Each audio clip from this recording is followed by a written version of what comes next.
किस्से कविताएं में आपका स्वागत है। आज सुनिए मुंशी प्रेमचंद की प्रसिद्ध कहानी बालक। गंगू को लोग ब्राह्मण कहते हैं और वो अपने को ब्राह्मण समझता भी है। मेरे सईस और खिदमतगार मुझे दूर से सलाम करते हैं। गंगू मुझे कभी सलाम नहीं करता। वो शायद मुझसे पालागन की आशा रखता है। मेरा जूठा गिलास कभी हाथ से नहीं छूता और न मेरी कभी इतनी हिम्मत हुई कि उससे पंखा झलने को कहूं। जब मैं पसीने से तर होता हूं और वहां कोई दूसरा आदमी नहीं होता तो गंगू आप ही आप पंखा उठा लेता है। लेकिन उसकी मुद्रा से ये भाव स्पष्ट प्रकट होता है कि मुझ पर कोई एहसान कर रहा है और मैं भी न जाने क्यों फौरन ही उसके हाथ से पंखा छीन लेता हूं। उग्र स्वभाव का मनुष्य है, किसी की बात नहीं सह सकता। ऐसे बहुत कम आदमी होंगे जिनसे उसकी मित्रता हो, पर सईस और खिदमतगार के साथ बैठना शायद वो अपमानजनक समझता है। मैंने उसे किसी से मिलते जुलते नहीं देखा। आश्चर्य यह है कि उसे भंग बूटी से प्रेम नहीं, जो इस श्रेणी के मनुष्यों में एक असाधारण गुण है। मैंने उसे कभी पूजा पाठ करते या नदी में स्नान करते नहीं देखा। बिल्कुल निरक्षर है, लेकिन फिर भी वो ब्राह्मण है और चाहता है कि दुनिया उसकी प्रतिष्ठा तथा सेवा करे। और क्यों न चाहे, जब पुरखों की पैदा की हुई संपत्ति पर आज भी लोग अधिकार जमाए हुए हैं और उसी शान से मानो खुद पैदा किए हों, तो वो क्यों उस प्रतिष्ठा और सम्मान को त्याग दे जो उसके पुरखाओं ने संचय किया था। ये उसकी बपौती है। मेरा स्वभाव कुछ इस तरह का है कि अपने नौकरों से बहुत कम बोलता हूं। मैं चाहता हूं जब तक मैं खुद न बुलाऊं कोई मेरे पास न आए। मुझे ये अच्छा नहीं लगता कि जरासी बातों के लिए नौकरों को आवाज देता फिरूं।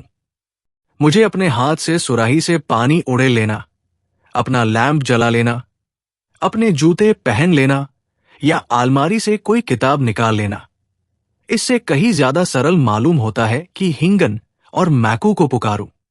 इससे मुझे अपनी स्वेच्छा और आत्मविश्वास का बोध होता है। नौकर भी मेरे स्वभाव से परिचित हो गए हैं और बिना जरूरत मेरे पास बहुत कम आते हैं। इसलिए एक दिन जब प्रातःकाल गंगू मेरे सामने आकर खड़ा हो गया तो मुझे बहुत बुरा लगा। ये लोग जब आते हैं तो पेशगी हिसाब में कुछ मांगने के लिए या किसी दूसरे नौकर की शिकायत करने के लिए। मुझे ये दोनों ही बातें अत्यंत अप्रिय है। मैं पहली तारीख को हर एक का वेतन चुका देता हूं और बीच में जब कोई कुछ मांगता है तो क्रोध आ जाता है। कौन 2-2, 4-4 रुपए का हिसाब रखता फिरे। फिर जब किसी को महीने भर की पूरी मजूरी मिल गई तो उसे क्या हक है कि उसे 15 दिन में खर्च कर दे और ऋण या पेशगी की शरण ले। और शिकायतों से तो मुझे घृणा है। मैं शिकायतों को दुर्बलता का प्रमाण समझता हूं या ठकुर सुहाती की क्षुद्र चेष्टा।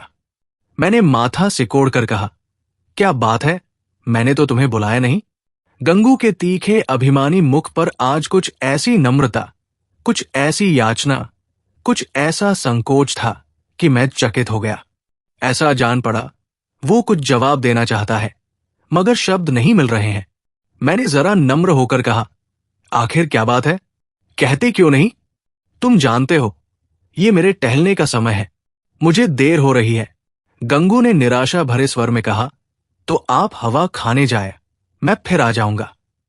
ये अवस्था और भी चिंताजन थी। इस जल्दी में तो वो एक क्षण में अपना वृत्तांत कह सुनाएगा। वो जानता है कि मुझे ज्यादा अवकाश नहीं है। दूसरे अवसर पर तो दुष्ट घंटों रोएगा। मेरे कुछ लिखने पढ़ने को तो वो शायद कुछ काम समझता हो, लेकिन विचार को, जो मेरे लिए सबसे कठिन साधना है, वो मेरे विश्राम का समय समझता है। वो उसी वक्त आकर मेरे सिर पर सवार हो जाएगा। मैंने निर्दयता के साथ कहा, क्या कुछ पेशगी मांगने आए हो? मैं पेशगी नहीं देता। जी नहीं सरकार, मैंने तो कभी पेशगी नहीं मांगा। तो क्या किसी की शिकायत करना चाहते हो? मुझे शिकायतों से घृणा है। जी नहीं सरकार, मैंने तो कभी किसी की शिकायत नहीं की। गंगू ने अपना दिल मजबूत किया। उसकी आकृति से स्पष्ट झलक रहा था, मानो वो कोई छलांग मारने के लिए अपनी सारी शक्तियों को एकत्र कर रहा हो। और लड़खड़ाती हुई आवाज में बोला, मुझे आप छुट्टी दे दें, मैं आपकी नौकरी अब न कर सकूंगा। ये इस तरह का पहला प्रस्ताव था जो मेरे कानों में पड़ा। मेरे आत्माभिमान को चोट लगी। मैं जब अपने को मनुष्यता का पुतला समझता हूं, अपने नौकरों को कभी कटुवचन नहीं कहता, अपने स्वामित्व को यथासाध्य म्यान में रखने की चेष्टा करता हूं, तब मैं इस प्रस्ताव पर क्यों न विस्मित हो जाता। कठोर स्वर में बोला, क्यों, क्या शिकायत है? आपने तो हुजूर जैसा अच्छा स्वभाव पाया है वैसा क्या कोई पाएगा? लेकिन बात ऐसी आ पड़ी है कि अब मैं आपके यहां नहीं रह सकता। ऐसा न हो कि पीछे से कोई बात हो जाए तो आपकी बदनामी हो। मैं नहीं चाहता कि मेरी वजह से आपकी आबरू में बट्टा लगे। मेरे दिल में उलझन पैदा हुई। जिज्ञासा की अग्नि प्रचंड हो गई। आत्मसमर्पण के भाव से बरामदे में पड़ी हुई कुर्सी पर बैठकर बोला, तुम तो पहेलियां बुझवा रहे हो। साफ साफ क्यों नहीं कहते, क्या मामला है? गंगू ने बड़ी नम्रता से कहा, बात यह है कि वो स्त्री जो अभी विधवा आश्रम से निकाल दी गई है, वो गोमती देवी। वो चुप हो गया। मैंने अधीर होकर कहा, हां, निकाल दी गई है तो फिर तुम्हारी नौकरी से उससे क्या संबंध? गंगू ने जैसे अपने सिर का भारी बोझ जमीन पर पटक दिया। मैं उससे ब्याह करना चाहता हूं बाबूजी। मैं विस्मय से उसका मुंह ताकने लगा। ये पुराने विचारों का पोंगा ब्राह्मण, जिसे नई सभ्यता की हवा तक न लगी, उस कुलटा से विवाह करने जा रहा है जिसे कोई भला आदमी अपने घर में कदम भी न रखने देगा।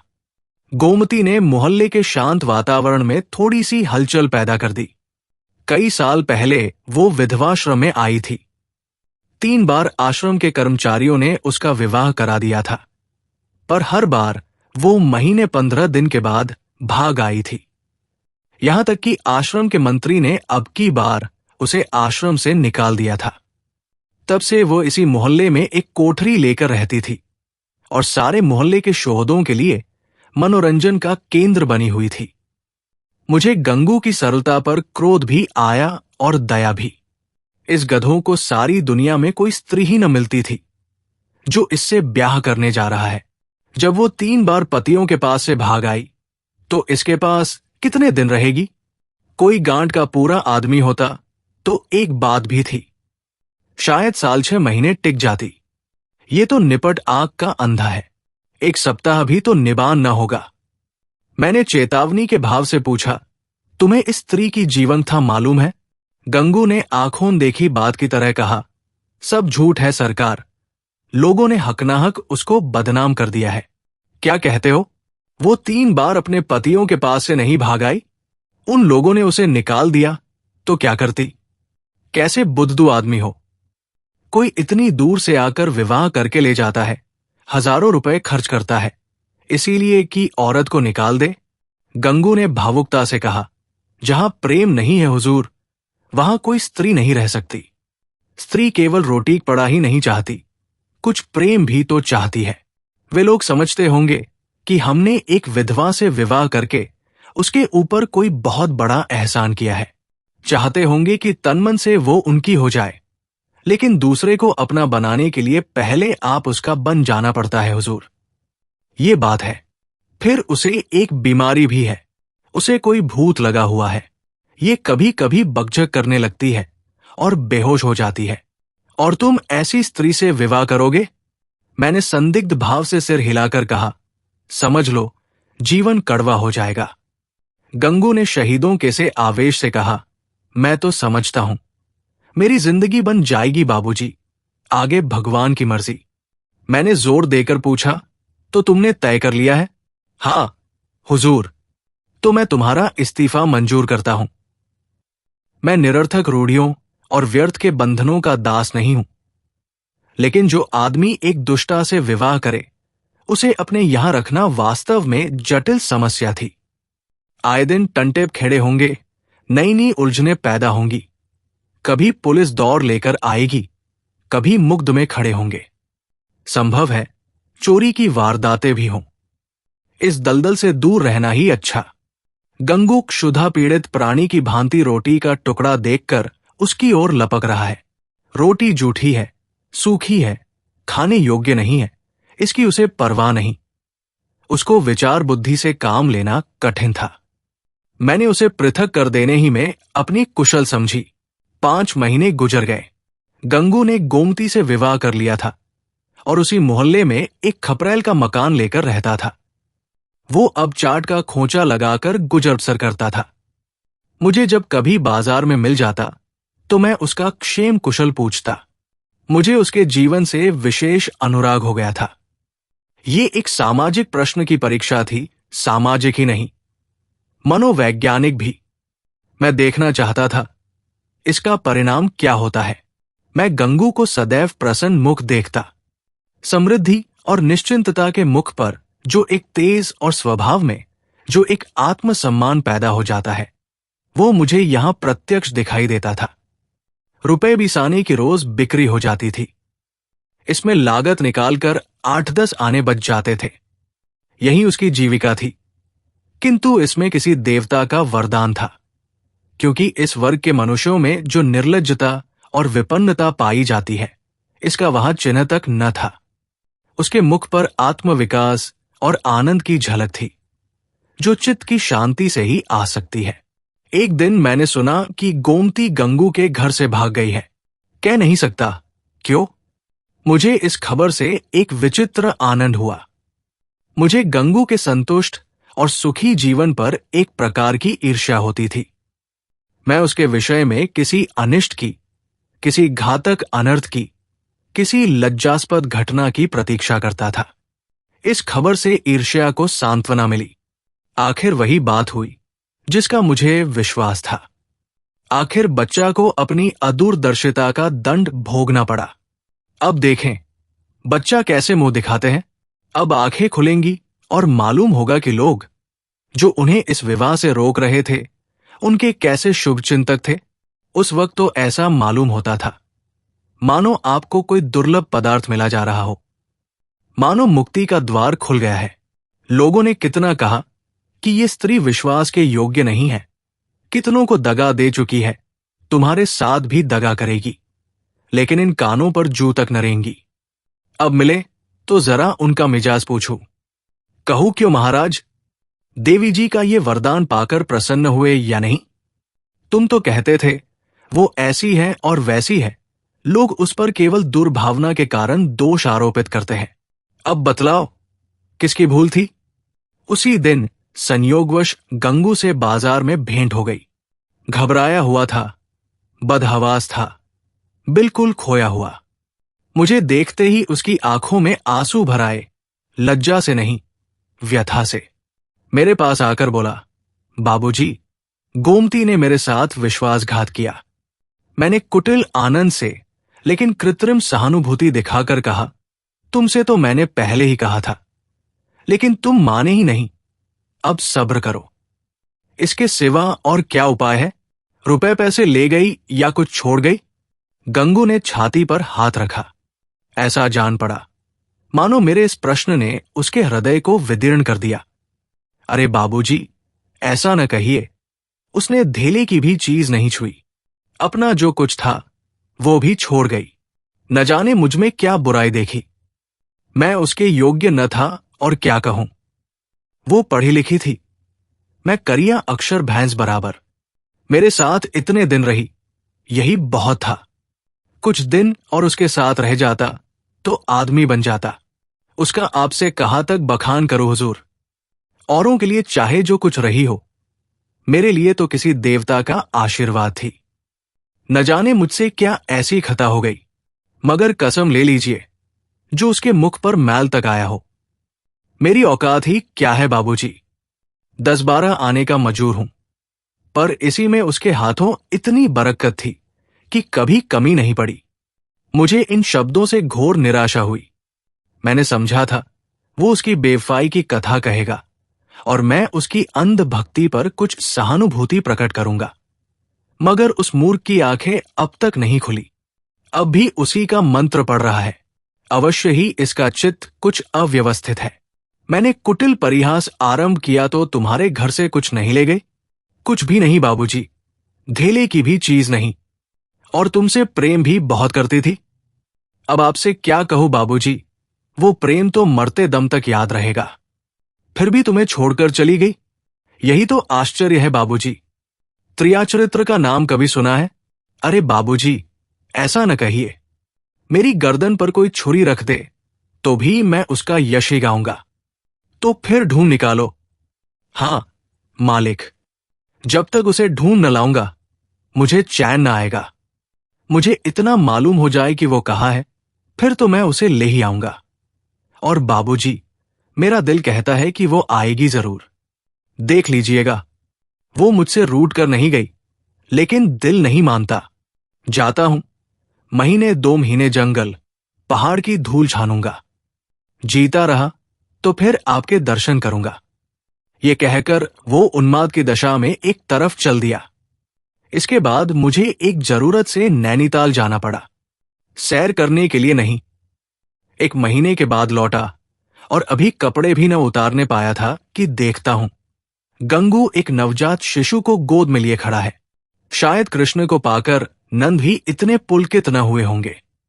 मालूम होता था उसके रोम रोम से आनंद फूटा पड़ता है। चेहरे और आंखों से कृतज्ञता और श्रद्धा के राग से निकल रहे थे। कुछ वही भाव था जो किसी क्षुधा पीड़ित भिक्षुक के चेहरे पर भरपेट भोजन करने के बाद नजर आता है। मैंने पूछा, कहो महाराज, गोमती देवी का कुछ पता लगा? तुम तो बाहर गए थे। गंगू ने आपे में न समाते हुए जवाब दिया, हाँ बाबूजी, आपके आशीर्वाद से ढूंढ लाया।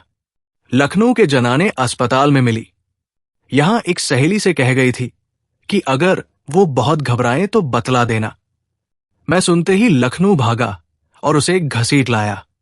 घाते में ये बच्चा भी मिल गया।